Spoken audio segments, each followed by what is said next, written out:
If you wanted to, say, buy a hand-woven rug directly from Morocco, learn the complete dynastic history of the Roman Empire, and utterly ruin a stranger's reputation, you could do all three of those things right now. Oh, easily. In under 60 seconds. Right, without ever even leaving your couch. You are, for all intents and purposes, functionally a god. A god with a really good Wi-Fi connection. Exactly. But then, the absolute second you walk into a grocery store and the self-checkout machine flashes that, unexpected item in the bagging area error. First, right. You are completely embarrassingly powerless. You just stand there waiting for a teenager in a vest to come save you. Which really points to this, well, it's a rather brutal psychological whiplash, honestly. Yeah. Because we have spent the last few decades engineering this digital environment where every single human whim is instantly gratified. Only to be forced to, actually inhabit a physical reality that stubbornly refuses to obey our keystrokes. Right. We built an absolute empire of control in the ether. But at the end of the day, we are still just primates standing in the grocery line. We really are. So, welcome to the deep dive. Right now, you are probably listening to this on an exquisitely engineered piece of glass and metal, right? A device with way more computing power than it took to put humanity on the moon. Exactly. And you're using it just to hear a discussion about how profoundly ill-equipped we all are to handle the very world it created. The irony is pretty thick. It is.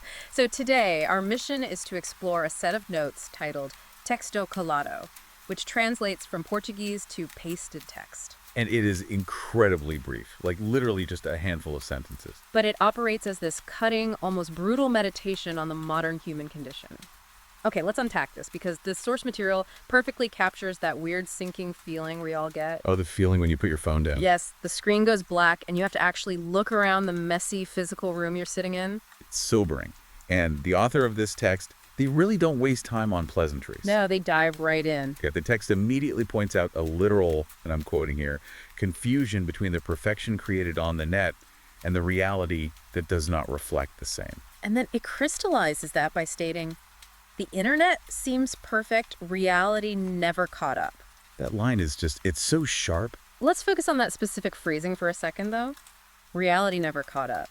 It treats physical existence like it's a piece of software that missed a crucial patch update. Right, like the universe is running on an outdated operating system. Exactly. It's such a beautifully cynical way to look at the world. I mean, we look at a rainy Tuesday or a delayed subway train, and our brain actually registers it as a glitch in the matrix. A failure of the system to load properly. Yes. It's like we built this flawless, pristine virtual mansion for ourselves, but we're actually living in a leaky physical shack. And we're mad that the shack leaks. Right. And I have to wonder, are we spending so much time admiring our digital mansions that we've completely forgotten how to fix the roof in reality? Like, is this confusion actually just a form of deliberate denial? Well, to understand why the author frames it that way, and why we actually feel that confusion, we have to look at user interface design. Okay, UI design. How so? So, how UI alters our baseline neurology. The fundamental philosophy behind modern tech design, like the entire Silicon Valley ethos, really. The whole move fast and break things era. Right, but specifically, the complete eradication of cognitive load. The ultimate goal is to create a frictionless experience. Frictionless, so making things as easy as breathing. Exactly. Every single time a developer removes a required click, or an algorithm autofills your search query. Or when a feed infinite scrolls so you don't even have to click next page. Yes. All of that is actively training your brain. It's training you to expect zero resistance between your desire and the fulfillment of that desire. Wow. So it's like putting the human brain on an IV drip of pure cognitive glucose. That's a great way to put it. Because our mental digestive system, which, evolved to break down really complex, stubborn, high-friction problems over long periods of time, it just starts to atrophy. It absolutely does. Yeah. The internet bypasses all that mental chewing and digesting that's required in the real world. So when we are finally handed a raw carrot, so to speak, Like a delayed flight. or a stubborn checkout machine, or even just a friend who takes 3 days to text back, our system just totally rejects it. We simply don't know how to process the friction anymore. And that is the precise mechanism driving this confusion the author talks about. We're taking a brain optimized for a fictionless digital ecosystem. And dragging it back into a physical world governed by gravity, and linear time and the autonomy of other people. Which is incredibly jarring. It is. You know, the French philosopher Jean Baudrillard talked about this concept of hyperreality. Oh, right. Where the Yeah. line between real and fiction blurs. Exactly. It's a condition where what is real and what is a simulation are seamlessly blended together, but to the point where the simulation actually feels more real, And definitely more reliable than the physical world. without a doubt. So we aren't just confused by reality. We are genuinely offended that reality isn't living up to the standards of the simulation. We're judging the messy, organic world by the metrics of a perfectly coded ecosystem. Right. But I want to push back a little on the idea that this is just some passive consequence of good software design. Okay, what do you mean? Like, it access denial, sure, but isn't it also driven by a total crisis of agency? Oh, 100%. Because when you spend 8 to 12 hours a day in an environment where cause and effect are instantaneous, And entirely centered around your inputs, yeah. your sense of personal power becomes wildly inflated. And the text actually explicitly addresses this transition. It does. It brings up, quote, the power we feel online and the lack of it outside. The power paradox. This is where the sheer irony of modern life hits the hardest, I think. It's a very harsh reality check. It really is. As we established, online, we wield godlike authority. You want a week's worth of exotic groceries delivered to your door while you sit in your pajamas. Done. Ordered. You want to summon a vehicle to your exact GPS coordinates? Just swipe once. Right. The entire architecture of the web literally bends to your will. But then you step outside. And physical reality reasserts its ultimate, completely indifferent authority. Indifferent is the perfect word. It is exactly the opposite of a personalized algorithm. Yeah, reality doesn't care about your preferences. You go to the store and you have to wait behind someone paying with exact change. You step in a puddle, you get stuck in traffic. And suddenly you are reduced to a completely powerless toddler. The contrast is just humiliating. So, is the omnipotence we feel on the internet just a massive multi-trillion-dollar illusion? Like, is it all Yeah. designed to distract us from our total lack of control in the physical world? I think so. If we look at the underlying architecture of digital platforms, they're all built on variable reward schedules. The slot machine effect. Exactly. Instant feedback loops. When you perform an action online, the system responds immediately. It validates your existence. It validates your choices. Right. And this creates a deeply intoxicating illusion of control.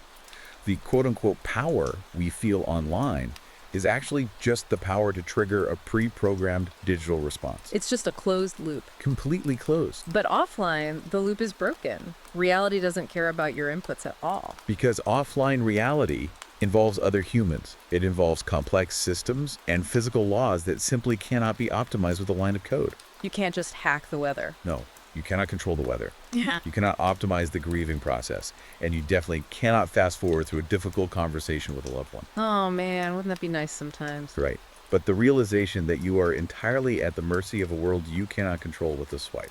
That transition from absolute omnipotence to absolute impotence. It is deeply destabilizing to the human psyche. Destabilizing because it forces us to confront a really uncomfortable truth. Our power is entirely conditional. Highly conditional. It only exists as long as the battery is charged, the Wi-Fi is connected, and the servers are running. And the second those drop, We are right back in the mud with our ancestors, just shivering in a cave, trying to figure out how to survive. which perfectly explains the behavioral loop we find ourselves trapped in today. You mean the addiction aspect? Yes. That conditional power creates a profound underlying anxiety. So we cling to our devices. We're constantly checking notifications, refreshing feeds. Because the digital realm is the only domain where we actually feel effective. Exactly. The lack of power outside that the text highlights isn't just some idle observation. It is the primary driver of our digital addiction. We retreat to the net because reality makes us feel small and ineffective and vulnerable. Yes. Okay, but if we feel this powerless in reality, despite having these literally godly tools at our fingertips, it begs a pretty massive, almost existential question. What's the question? What exactly did we spend all our time, genius, and energy building? Oh. If we aren't actually more powerful in the real world, what was all this innovation actually for? And this leads us to what I consider the most cutting, damning critique in the entire Texto Colado document. It's really the central thesis of the author's whole argument.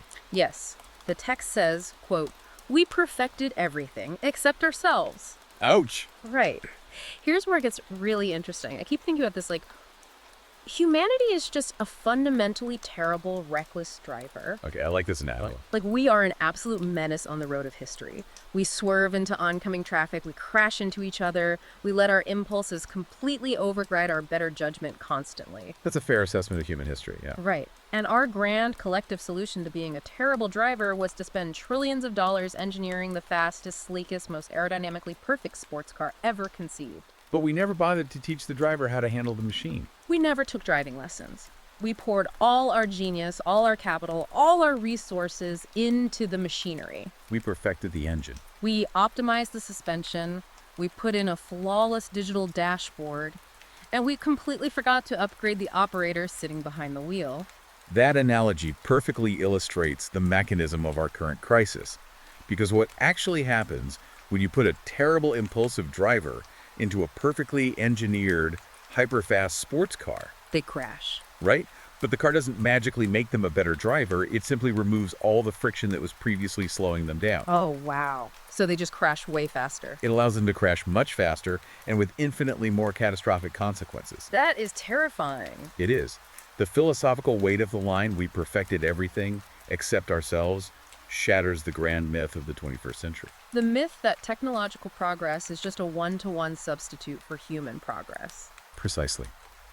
We have operated under this massive assumption that if we just build better, faster, more efficient tools, we will automatically evolve into better, more enlightened people.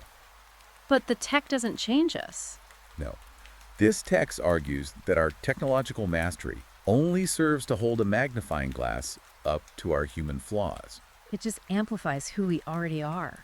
The profound irony is that by perfecting everything around us, we've stripped away the buffers that used to protect us from ourselves. We made our internal chaos, our tribalism, our biases. In our deep-seated insecurities. We made all of that infinitely more obvious and destructive. It's like we gave our ancient, deeply flawed monkey brains godlike amplification. A stadium-sized megaphone. Yes. We built a flawless stadium-sized megaphone, but we completely neglected to figure out if we actually have anything meaningful, empathetic, or true to say. We just handed everyone the megaphone and walked away. And now we're standing around acting shocked that the result is just deafening, chaotic noise. Well, the machine is perfect at executing its function, right? Yeah.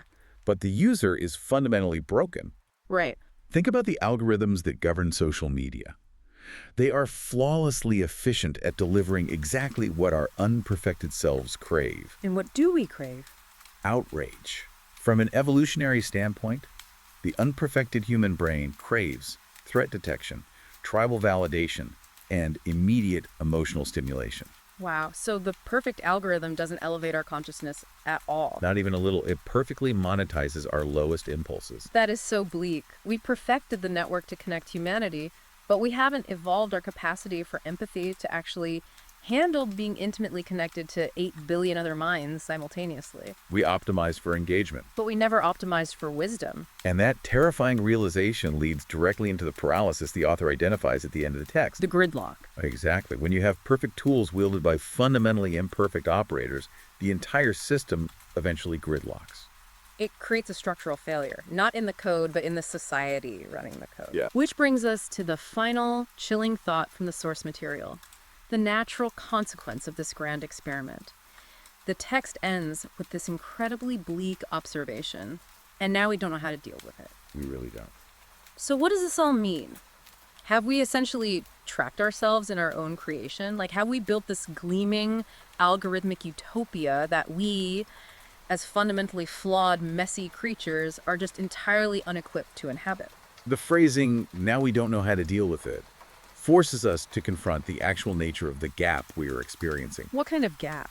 Well, it's incredibly tempting to look at the friction in the modern world and diagnose it as a technological gap. Oh, sure. Like, we just need a better app for that. The standard Silicon Valley mindset assumes that every problem is just a lack of proper coding, that if we just invent one more app, deploy one more artificial intelligence model, Or launch one more platform. right, that we will finally bridge the divide between human suffering and technological salvation. We just try to innovate our way out of the human condition. Exactly.